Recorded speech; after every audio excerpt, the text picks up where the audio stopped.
जितना मेरा ज़िंदगी का एक्सपीरियंस आर्थोपेडिक से रिलेटेड गुज़रा है, उसके अंदर मैंने देखा कि सबसे ज़्यादा जो चीज़ लोगों को मुतासर कर रही है, वो एक वज़न का ज़्यादा होना है और दूसरा प्रॉपर वर्जिश एक्सरसाइज का ना करना है। Cycling as a routine, as a habit चलाएँ तो इंशाल्लाह उम्मीद है हड्डियों, पट्ठों की और इवन बाकी भी बॉडी के जितने मसाइल हैं, बीमारियाँ हैं, उनसे दूर रहेंगे।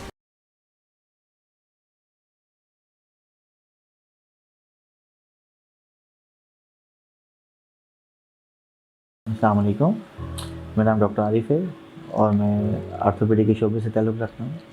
मैं जितना मेरा ज़िंदगी का एक्सपीरियंस आर्थोपेडिक से रिलेटेड गुज़रा है, उसके अंदर मैंने देखा कि सबसे ज़्यादा जो चीज़ लोगों को मुतासर कर रही है, वो एक वज़न का ज़्यादा होना है और दूसरा प्रॉपर वर्जिश एक्सरसाइज का ना करना है।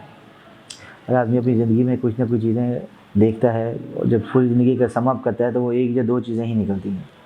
तो मैंने जितना एक्सपीरियंस गेन किया, जितना लोगों को ऑब्ज़र्व किया, जितने लोगों के प्रॉब्लम्स को देखे और उनको ट्रीट किया, तो मेरी ज़िंदगी के निचोड़ में एंड पे आके दो चीज़ें निकली हैं कि जो सारे लोग एज़ अ मैसेज ले सकते हैं और अपनी ज़िंदगी को चेंज कर सकते हैं। उसके अंदर एक तो ईट लेस एंड साइकिलिंग है।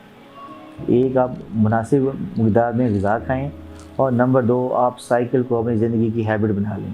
अगर ये दो चीज़ें आपकी ज़िंदगी में हैं कि आप मुनासिब मकदार में खाना खाते हैं, जो भूख रख के खाते हैं, जो कि हमारा मसनून तरीका भी है, और उसके बाद आप साइकिल को अपनी ज़िंदगी का हैबिट बना लेते हैं, चाहे मेल्स हों चाहे फीमेल्स हों। फीमेल्स घर के अंदर एक्सरसाइज साइकिल की सूरत में कर सकती हैं या दूसरा साइकिल भी अगर एनवायरनमेंट मौजूद है उनका, तो उसके अंदर सेफली कर सकती हैं। जेंट्स के लिए तो ये इशू नहीं है, वो अपना cycling as a routine, as a habit चलाएँ तो इंशाल्लाह उम्मीद है हड्डियों, पट्ठों की और इवन बाकी भी बॉडी के जितने मसाइल हैं, बीमारियाँ हैं, उनसे दूर रहेंगे।